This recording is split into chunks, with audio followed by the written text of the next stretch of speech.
Fala galerinha do segundo ano, tudo bem com vocês? Espero que sim, bora para a aula de biologia. Hoje eu vou fechar aí o assunto sobre evidências no processo evolutivo, ou seja, comprovações reais de que a evolução é algo verídico, aconteceu e acontece o tempo todo, tá? Através de estudos a gente vai e consegue comprovar tudo isso.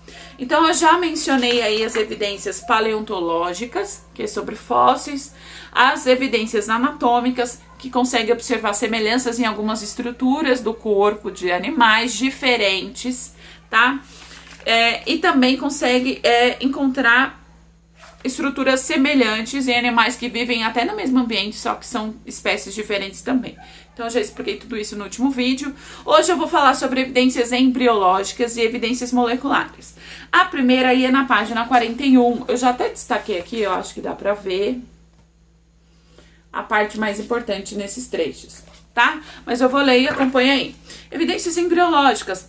Primeiro, a embriologia é uma área da ciência, uma área da biologia que estuda a formação dos embriões. Nossa, Pro, mas para que isso? Para a gente acompanhar o desenvolvimento dele. Isso auxilia no processo de evolução, acompanhamento de gestações, acompanhamento do surgimento de novas espécies. Como que é, né? De uma única célula, né, que é o zigoto, que é a união do espermatozoide com o óvulo. Como que surge um ser vivo? É a curiosidade que levou ao estudo e levou aí a eficiência, criando um termo único para isso, embriologia. Então, o que acontece para provar que a evolução aconteceu? A comparação dos embriões. Então, eu pego o embrião, que é o caso que eu vou dar como exemplo, do ser humano, e comparo ele com o embrião de outra espécie. E olha que interessante. O embrião do ser humano e o embrião da ave, que ele colocou aqui como exemplo, eles apresentam em uma determinada fase do desenvolvimento desse embrião as mesmas estruturas. Não são semelhantes, são as mesmas estruturas.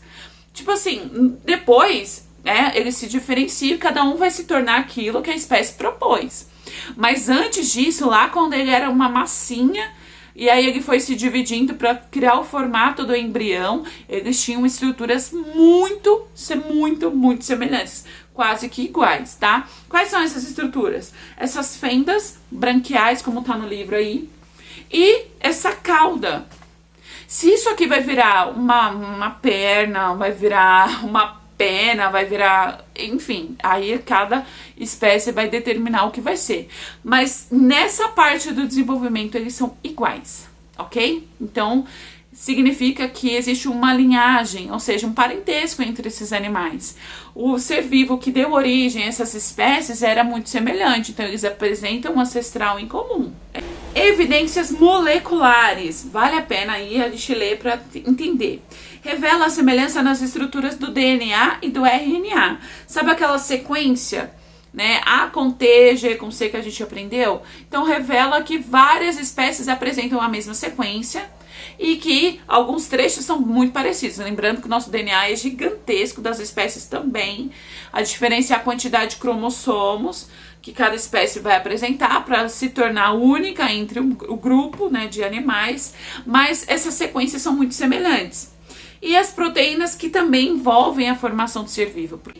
No processo evolutivo, as mutações são alterações nas bases nitrogenadas, aquela sequência que a gente aprendeu, que vai resultar em perder aminoácido, perder proteína, ganhar proteína, enfim. Por exemplo, na minha sequência AATT é a minha sequência original. Aí eu coloco AA e mais um A e o TT, eu acrescentei uma letra. Isso muda toda a estrutura de uma proteína. Só para você recordar, essa sequência que vai dar origem às proteínas. Então, se eu altero a letra, eu altero a proteína no final, tá? Então, mutações são extremamente importantes nesse processo. É possível determinar o sequenciamento genético tanto em tecidos vivos, quanto em tecidos preservados, em múmias, fósseis, peles secas expostas em museus e folhas prensadas em herbários. Tem uma quantidade mínima, mas dá para identificar essa quantidade mínima de DNA. E depois a gente faz o quê? A gente faz a comparação de quantidade de letras, quais são as ordens das letras, e aí a gente faz essas comparações genéticas. E dá para perceber que, por exemplo, o dinossauro, o DNA dele é muito semelhante com um réptil. Esse é dinossauro, esse é um réptil, sei lá, um jacaré, por exemplo. Mas tem um pedaço do DNA de ambos dos grupos, do jacaré e do dinossauro, que é bem parecido. Então indica que eles apresentam um ancestral em comum. Bom, agora, gente, tem um assunto bem atual. Apesar do texto do livro Nasce 42 e 43 ser de 2020, coronavírus exerce pressão evolutiva sobre os Homo sapiens. Eu vou ler alguns trechos do texto para a gente discutir, ó. A pressão seletiva sobre uma espécie ocorre quando o ambiente se modifica. Essa alteração faz com que alguns membros das espécies tenham maior dificuldade de se adaptar a essas novas condições.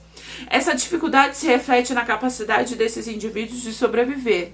Eles podem ter taxas de mortalidade maiores, ou maior dificuldade de se reproduzir, porque eles acabam morrendo nessa faixa etária de reprodutiva e passar adiante seus genes. Então ele coloca aqui a condição de que, se for muito difícil se adaptar para esses animais, eles vão acabar morrendo. O ambiente mudou, está forçando isso neles, e aí eles vão acabar morrendo se eles não resistirem. Um outro trecho diz aqui, ó. O que Darwin descobriu é que as características que favorecem os indivíduos mais adaptados já estavam presentes na população antes da mudança. Olha que interessante. Então, vamos imaginar a seguinte situação. Uma floresta onde tinha água, o clima era bem fresquinho e tudo mais. De repente, parou de chover por muitos dias. A condição agora desse tempo, dessa floresta é seca, não tem elementos também, não estão sobre oferta e a temperatura está muito quente. Os animais que tinham uma condição de sobreviver já tinham essa característica presente no seu corpo, no seu DNA, antes dessa mudança acontecer, tá? Então eles se tornavam resistentes, para eles era mais fácil se adaptar. E os que não tinham, morriam, tá? E o que isso tem a ver com a nossa situação coronavírus, tá? Presta bem atenção. Desde dezembro de 2019, o ambiente em que vive nossa espécie, o ser humano, se modificou.